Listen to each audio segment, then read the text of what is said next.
এটা হচ্ছে আমার বেগুনের প্রজেক্ট। এই যে বেগুন দেখতে পাচ্ছেন আপনারা, বেগুন কত সুন্দর, বেগুন লম্বা লম্বা বেগুন ধরে আছে। বেগুন বিক্রি করে এবার হয়তো কৃষকে লাভবান হচ্ছে। আমি হচ্ছে একজন ক্ষুদে কৃষক হিসেবে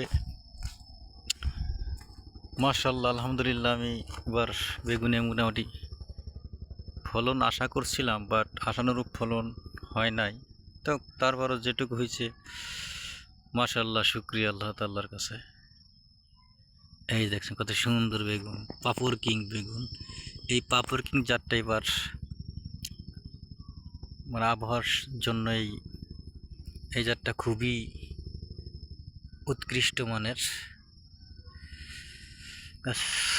রোগ বালাই কম হচ্ছে, দেখতে পাচ্ছেন। এটা আসলে জাত ভেদে অনেক সময় পার্থক্য থাকে।